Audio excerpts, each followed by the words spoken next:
Hello বন্ধুরা, কেমন আছেন সবাই? ভাবছেন আমরা কোথায় যাচ্ছি?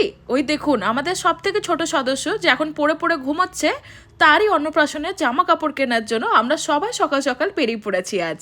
খুব ভালো ওয়েদার, ভাবলাম আজকে বেরিয়ে চলে যাওয়া যাক। আর কিছুদিন পরে আমাদের হুতুমের অন্নপ্রাশন হতে চলেছে। কখন যে টাইম পেরিয়ে গেল বোঝাই গেল না। তো আমরা সবাই সকাল সকাল রেডি হয়ে গেছি। মা দিদা সবাই মিলে রেডি হয়ে হুতুমকে নিয়ে ভাবছি আজকে আসানসোলে মার্কেটিংটা করেই আসি। কখন যে বাচ্চারা ছোট থেকে বড় হয়ে যায় বোঝা যায় না। তো দেখতে দেখতে হয়ে গেল প্রায় 7 মাসের কাছাকাছি। তো আমরা সকাল সকাল বেরিয়ে পড়েছি। ওই দেখুন, একজন তো ঘুমেই কাতর, কিছুক্ষণ পরেই উঠে পড়বে, আর উঠে পড়লেই খুব হাসি। আমাদের বাচ্চা কিন্তু ঘুমোবার পরে কাঁদে না, সে কিন্তু হাসতে থাকে। এই দেখুন উঠে পড়েছে, আর ওর মা ওকে খাওয়াচ্ছে আর পিটপিট করে তাকাচ্ছে আবার।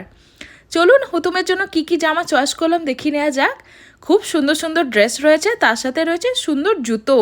ও মা, দেখুন এক একটা ড্রেস দারুণ সুন্দর। তো আমরা আজকে এসে গেছিলাম বিএনঘাটিতে। এখানে 101 অন্নপ্রাশনের জন্য ছোট বাচ্চাদের, মেয়ে এবং ছেলে দুজনেরই জামা কাপড় রয়েছে। তো আমরা এখান থেকে একটা চুজ করে নিয়েছি, আর আমি আপনাদেরকে দেখাবো। চলুন।